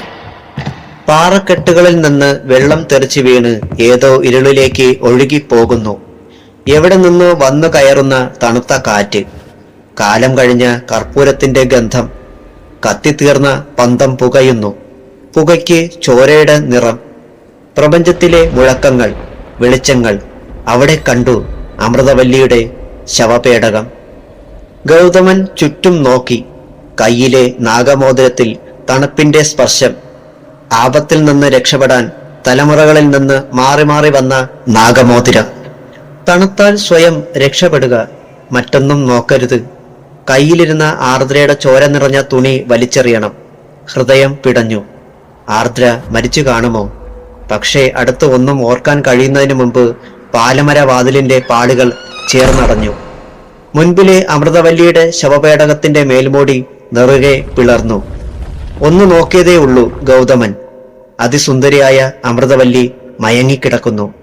യുദ്ധത്തിൽ ഉറുമ്പൻ ചോല കുത്തിവീഴ്ത്തിയ അപ്സരസുകളെ വെല്ലുന്ന സൗന്ദര്യ റാണി. ഒന്നും ചിന്തിച്ചില്ല. ആർദ്ര തന്നെ സ്നേഹിച്ചു. പെറ്റമ്മയും എന്നെ സ്നേഹിച്ചു. പക്ഷേ സ്നേഹിച്ച പെണ്ണിന്റെ വാക്കിന് കടം വെക്കേണ്ട. പെറ്റമ്മ ക്ഷമിക്കും, പക്ഷേ സ്നേഹിച്ച പെണ്ണ് ക്ഷമിക്കില്ല. പ്രതികാരദാഹിയാകും. കയ്യിലിരുന്ന ചോരത്തുണി മുക്കിപ്പിഴിഞ്ഞ് അമൃതവല്ലിയുടെ ശരീരത്തിലേക്ക് ഒഴിച്ചു. ഒന്നു കുലുങ്ങി ഗൗതമൻ. നിലത്ത് വീഴാതിരിക്കാൻ മുട്ടുകുത്തി നിന്നു. 1000 കുതിരകളുടെ കുളമ്പടി ശബ്ദം കേൾക്കുന്നു. അമൃതവല്ലിയുടെ ശവപേടകം പുകയുന്നു. ഗൗതമന്റെ ചിന്തകൾ വിറങ്ങലിച്ച് നിൽക്കുന്നു. സൂര്യന്റെ കിരണങ്ങൾ ഇല്ലാതാകുന്നു. കൺപോളകൾ അടഞ്ഞ് കണ്ണിൽ അന്ധകാരത്തിന്റെ നിഴല് വന്നു മൂടി. ഒരു നടുക്കം തലച്ചോറിൽ ആഘാതമേൽപ്പിച്ച് കടന്നുപോയി.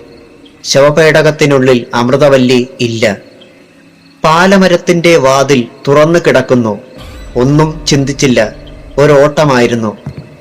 നാഗമ്പടം കൊട്ടാരത്തിന്റെ ഇടനാഴികൾ കടന്ന് ആർദ്രയെ അവസാനം കണ്ടിടത്തേക്ക്. വെടിയേറ്റി ചോരയിൽ കുളിച്ചു കിടന്ന ആർദ്രയുടെ ശവത്തിനടുത്തേക്ക്. ആർദ്ര അമൃതവല്ലിയുടെ പുനർജന്മമാണ്. അവൾ പൈശാചിക ശക്തിയായി ആർദ്രയിലൂടെ ശക്തി പ്രാപിക്കും. ഈ ഭൂമി, സൗരയൂഥങ്ങൾ, എന്റെ അമ്മേ. വിരലിൽ കിടക്കുന്ന നാഗമോതിരം തണുത്തുറയുന്നു. തന്റെ ജന്മം അവസാനിക്കയാണോ ഈ ഗൗതമൻ? പെറ്റമ്മയും പിറന്ന നാടും സ്വർഗത്തേക്കാൾ മഹത്തരം എന്ന വാക്യം പറഞ്ഞ് പഠിപ്പിച്ച ഞാൻ പെറ്റമ്മയുടെ വാക്കുകൾ കേട്ടില്ല. ശാപം, പൂർവജന്മ പാപം അനുഭവിക്കാതെ തരമില്ല. എത്രയും പെട്ടെന്ന് ആർദ്രയുടെ ശവം കണ്ടെത്തി അഗ്നിയിൽ ദഹിപ്പിക്കണം. ഇല്ലെങ്കിൽ അമൃതവല്ലി. ആർദ്ര വെടിയേറ്റ് മരിച്ച വിശാലമായ തടി നിരത്തിപ്പണിത മുറിയിലെത്തി. നടുങ്ങിയില്ല, സ്തംഭിച്ചുമില്ല. ഹൃദയം സ്പന്ദിക്കുന്ന സ്വരം പെരുമ്പറയായി മുഴങ്ങുന്നു. തൂക്കുകട്ടിൽ ആടുന്നു. അതിൽ ആർദ്ര ഇരിക്കുന്നു. ചോര ഒലിച്ചിറങ്ങിയ വസ്ത്രങ്ങളില്ല. മാറിൽ വെടിയുണ്ട തുളച്ചു കടന്നുപോയ പാടുകളുമില്ല. ഒരു സത്യം ഗൗതമൻ തിരിച്ചറിഞ്ഞു. താൻ വൈകി. ആർദ്രയുടെ ശരീരത്തിൽ അമൃതവല്ലി കടന്നു കൂടിയിരിക്കുന്നു. ഇല്ലെങ്കിൽ ഈ ഭൂമിയിൽ ആരും പറഞ്ഞാൽ വിശ്വസിക്കാത്ത എന്തോ ഒന്ന് സംഭവിച്ചിരിക്കുന്നു. ഭൂമിയിലെ ഏതു പുരുഷനും ഭ്രമിക്കുന്ന അപാരമായ ഒരു സൗന്ദര്യ കാന്തി. ആർദ്ര, അല്ലെങ്കിൽ അമൃതവല്ലി. അവളുടെ വെളുത്ത കയ്യിൽ കറുത്ത കുപ്പിവളകൾ, വശ്യമായ പുഞ്ചിരി, ചുണ്ടിൽ കാമത്തിന്റെ നനവ്. പെണ്ണ് പുരുഷന്റെ ചിന്തകളെ സന്ധിക്കുന്ന ബുദ്ധിപരമായ അവസ്ഥ. ഗൗതമൻ അടുത്തേക്ക് ചെന്നു. നീ ആര്? അരക്കെട്ട് തകർന്ന് കാലുകൾക്ക് ചലനശേഷി ഇല്ലാത്ത ആർദ്രയോ?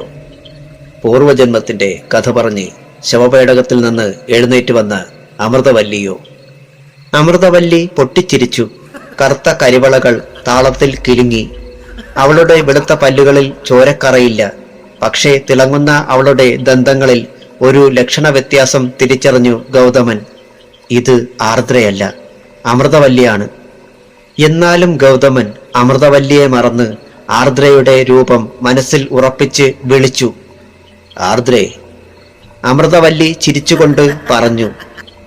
ഏയ് ഗൗതമ, മഹാമാന്ത്രിക, നാട്യങ്ങൾ കളയൂ. എന്നിട്ട് എന്റെ കാര്യസ്ഥനായി കഴിയാൻ തീരുമാനിക്കൂ. ജന്മശത്രുക്കളുടെ ചിതാഭസ്മവുമായി നിനക്ക് നീ എന്നും സ്നേഹിച്ച ഗംഗയിലേക്ക് തന്നെ ഞാൻ നിന്നെ മടക്കി അയച്ച് മോക്ഷം തരാം. ഗൗതമൻ അത് കേട്ടില്ല. പകരം ചോദിച്ചു, ആർദ്രയുടെ ശരീരം എവിടെ? അരയിൽ എപ്പോഴും കരുതുന്ന മൂർച്ചയേറിയ ഓംകാരമുദ്രയുള്ള കത്തിയിൽ ഒന്ന് തൊട്ടു നോക്കി. ഒറ്റ കുത്തിനെ ഇവൾ പിടഞ്ഞു വീണ് ദ്രവിക്കണം, ഈ പിശാച്. അമൃതവല്ലി എന്ന ദുഷ്ടശക്തി തന്റെ ആക്രമണത്തിൽ ഒന്നുകിൽ ആർദ്രയാകും, ഇല്ലെങ്കിൽ ജീർണിച്ച് നിലത്ത് വീണ് ഈ ഭൂമിയിൽ മണ്ണായി തീരും. ആർദ്രേ, രക്തപിശാചേ, ഈ ഗൗതമനെ നിനക്കറിയില്ല. ഈ മനോഹരമായ ഭൂമി നശിപ്പിക്കാൻ ഞാൻ ഒരു പിശാചിനെയും അനുവദിക്കില്ല. അടുത്ത നിമിഷം മറ്റൊന്നും ചിന്തിക്കാതെ മടിക്കുത്തിൽ നിന്ന് ഓംകാര കത്തി വലിച്ചൂരി ആളിപ്പടരുന്ന അഗ്നി പോലെ ഗൗതമൻ അമൃതവല്ലിയുടെ നെഞ്ചിനു നേരെ ചാടി വീണു. സർവശക്തിയുമെടുത്ത് അവളുടെ മാറിലേക്ക് കുത്തിയിറക്കാൻ ആഞ്ഞതേ ഗൗതമന് ഓർമ്മയുള്ളൂ. അമൃതവല്ലി ഒന്ന് പിടച്ചു. അവളുടെ നീണ്ടു നിവർന്ന തലമുടി അഴിഞ്ഞു വീണ് പെരുമ്പാമ്പിനെ പോലെ നിലത്ത് വീണ് ഒഴുകി. ചോരക്കണ്ണുകളിൽ നിന്ന് തീ പാറി. സുന്ദരമായ അവളുടെ ശരീരം ജീർണിച്ചു. അരക്കെട്ട് തൂക്കുമഞ്ചത്തിൽ വെച്ച് മേൽ ശരീരം ഒന്ന് കറങ്ങി. ഗൗതമനെ പൊക്കിയെടുത്ത് കറക്കി ജനാലയിലൂടെ പുറത്തേക്കെറിഞ്ഞു. നൂറ്റാണ്ടുകൾ പഴക്കമുള്ള കണ്ണാടി ചില്ലുകൾ പൊളിച്ച് ഗൗതമൻ പുറത്തെ മരക്കുറ്റിയിൽ മലർന്നു വീണു. മാറു തുളഞ്ഞ് മറുപുറം വന്ന് ഗൗതമൻ അങ്ങനെ കിടന്നു. ഇതുവരെ ജീവിച്ച ചിന്തകളും കർമ്മങ്ങളും മറന്ന് അമൃതവല്ലി ഇരമ്പുന്ന കടലായി. അടിയൊഴുക്ക് ശക്തമായ കടൽ. അരക്കെട്ട് തകർന്ന ആർദ്രയായി അമൃതവല്ലി വീൽചെയറിൽ ഇരുന്നു. പിന്നെ മെല്ലെ ചുവരിലെ എണ്ണച്ചായ ചിത്രത്തിലേക്ക് നോക്കി. ആർദ്ര ചാരമായി ലയിച്ച എണ്ണച്ചായ ചിത്രം. അവിടെ ഇപ്പോൾ അമൃതവല്ലി ഇല്ല, ആർദ്രയില്ല. എല്ലാ ഛായങ്ങളും ഒഴുകിപ്പോയ ഒരു ശൂന്യമായ ഇടം മാത്രം. പ്രപഞ്ചം പ്രതികാരദാഹിയായി. കാലം ഒന്നും മറക്കില്ല. പൊളിഞ്ഞടർന്ന കണ്ണാടിയിലൂടെ അമൃതവല്ലി പുറത്തേക്ക് നോക്കി. ഗൗതമനെ ചുഴറ്റി എറിഞ്ഞത് മഴവെള്ളം ചിതറി വീഴുന്ന മുറ്റത്തേക്ക്. അവളുടെ മുഖത്ത് ദയയില്ല. മനസ്സ് നിറയെ ഒരു ശത്രുവിനെ വലിച്ചെറിഞ്ഞ സംതൃപ്തി മാത്രം. നാഗമ്പടം കൊട്ടാരത്തിന്റെ കാലങ്ങൾ പഴക്കമുള്ള മേലോടുകളിൽ മഴ കനത്ത് വീഴുന്നു. കനിവില്ലാത്ത കാലം കലഹിച്ച മഴ. ഗൗതമന്റെ മാറു പിളർന്ന മരക്കുറ്റി അടുത്ത നിമിഷം പുകഞ്ഞ് മൺപുറ്റായി വീഴുന്നു. ഗൗതമന്റെ ശരീരത്തിൽ ഒരു തുള്ളി ചോര പൊടിഞ്ഞില്ല. ബോധം മറഞ്ഞ് മയങ്ങി മാറി നിൽക്കുന്ന പോലെ ഗൗതമൻ കിടന്നു. വിരലിലെ നാഗമോതിരം മണ്ണിൽ സ്പർശിച്ചതും ഭൂമിയിൽ ഒരു മിന്നൽ പിണർ വീണു. നാഗമ്പടം കൊട്ടാരത്തിന്റെ അസ്ഥിവാരത്തിൽ ഏതോ സമാധിയായ മന്ത്രവാദി സ്ഥാപിച്ച മൺകുടത്തിലെ അടക്കശക്തി ഗൗതമന്റെ ശരീരത്തിലേക്ക് വന്ന് ലയിച്ചു. വരും ജന്മങ്ങളെ മുൻകൂട്ടി കണ്ട ഏതോ മഹാസമാധി യോഗീശ്വരൻ നാഗമ്പടം കൊട്ടാരം നശിക്കാൻ തുടങ്ങുമ്പോൾ ഒരു മനുഷ്യജന്മത്തിന് അപാര ശക്തി കൊടുത്ത് നിലനിർത്താൻ തലമുറകൾക്ക് മുൻപ് ആവാഹിച്ച് അടക്കം ചെയ്ത ശക്തി. അത് ഗൗതമന് അമാനുഷിക ശക്തിയായി വന്നു ചേർന്നിരിക്കുന്നു. ഒരു വശത്ത് പ്രതികാരദാഹിയായ ആർദ്രയും അമൃതവല്ലിയും, മറുഭാഗത്ത് ആർദ്രയെ ജീവനെപ്പോലെ സ്നേഹിച്ച ഗൗതമൻ എന്ന മഹാവിപ്ലവകാരിയായ മാന്ത്രികൻ. ഒരു സ്വപ്നത്തിൽ നിന്ന് ഉണർന്ന പോലെ ഗൗതമനിൽ ബോധത്തിന്റെ കണിക വന്ന് വീണു. താൻ എവിടെയാണെന്ന് ഓർക്കാൻ ബോധത്തിന്റെ നിഴല് വീഴുമ്പോൾ ഒരു ചിലങ്കയുടെ സ്വരം കേൾക്കുന്നു. തൊട്ടടുത്ത് ഒരു പാദചലനം. ആർദ്രയോ അതോ അമൃതവല്ലിയോ? കണ്ണടച്ച് കിടക്കുമ്പോൾ നെഞ്ചിൽ തണുത്ത പാദസ്പർശം അറിയുന്നു. കൺപോളകൾ മെല്ലെ പകുതി തുറന്നു. മഴ കൺപോളകളിൽ ശരമായി വീഴുന്നു. അവൾ ആർദ്ര, അരക്കെട്ട് തകർന്ന ആർദ്ര. തന്റെ മുന്നിൽ സ്വയം വെടിവെച്ച് മരിച്ച ആർദ്ര, ഇല്ലെങ്കിൽ അമൃതവല്ലി. രണ്ടിലും ആർദ്രയുടെ അഘോരശക്തിയുടെ ജനനശക്തി. മനുഷ്യശക്തിക്ക് നശിപ്പിക്കാനാവാത്ത രണ്ട് ആത്മാക്കളുടെ ഏകീകരണ ശക്തി. നിശ്ചലനായി ശ്വാസം പിടിച്ചു കിടന്നു. ഉയരത്തിൽ നിന്ന് വീണപ്പോൾ മാറിൽ എന്തോ തുളച്ചു കയറി എന്ന ഓർമ്മ ഗൗതമനിൽ ഉണ്ടായി. അവിടെയാണ് ആർദ്ര പാദങ്ങൾ ചവിട്ടിപ്പിടിച്ചിരിക്കുന്നത്. കോപത്തിൽ അവൾ തന്നെ പുറത്തേക്ക് എറിഞ്ഞതാണ്. പക്ഷേ താൻ ജീവിച്ചിരിക്കണമെന്ന് അവൾ ആഗ്രഹിക്കുന്നു. എന്തിന്? അടുത്ത നിമിഷം ആർദ്ര കുനിഞ്ഞ് ഗൗതമനെ താങ്ങിയെടുത്ത് തോളിലേക്കിട്ട് നടന്നു. പ്രപഞ്ചമേ, നീ ഇത് കാണുന്നില്ലേ? ഭൂമിക്കും സൗരയൂഥങ്ങൾക്കും ഇത് താങ്ങാനാകുമോ? ഇത് കണ്ടു നിൽക്കാനാകുമോ? ഇവൾ അമൃതവല്ലിയോ ആർദ്രയോ ആകട്ടെ. പക്ഷേ മരണപ്പെട്ട രണ്ട് പെൺശക്തികളല്ലേ ഇത്? എന്റെ ബോധത്തിൽ ഇവൾ ആർദ്ര മാത്രമാകട്ടെ.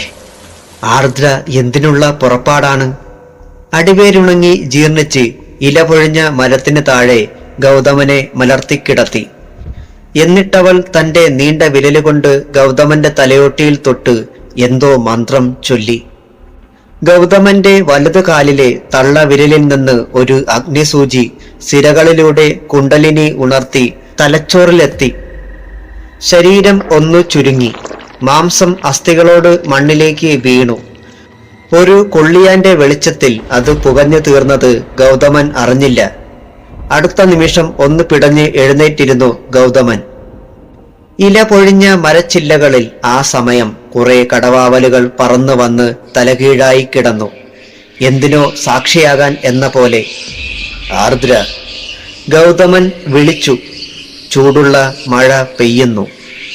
മരണമെന്ന ശാശ്വത സത്യത്തിന്റെ താളിയോലക്കെട്ടിൽ ഇല്ലാത്ത അധ്യായം തുടങ്ങുന്നു.